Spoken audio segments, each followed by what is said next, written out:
খাওয়াটা শুরু হোক, দেখি কি কি আছে। ওয়াও, সাদা ভাত, আর কি আছে? আর আছে দেশি মাটন। ও, আর কিছুই লাগবে না সাদা ভাতের সাথে দেশি মাটন হলে। ওই দেখি মাটনটা একবার।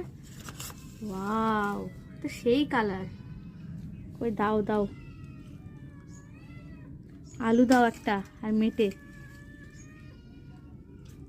ব্যাস, আরে বাস, সাদা ভাত, দেশি মাটনের চর্বিটা দেখো বন্ধুরা, কি সুন্দর দেখাচ্ছে, পুরো সফট একেবারে। এই দেখো, ওয়াও, সাথে মাটনের মেটে। এটা খেতে কিন্তু আমার দারুণ লাগে, একদম অসম্ভব সুন্দর একটা থালি দুপুরের।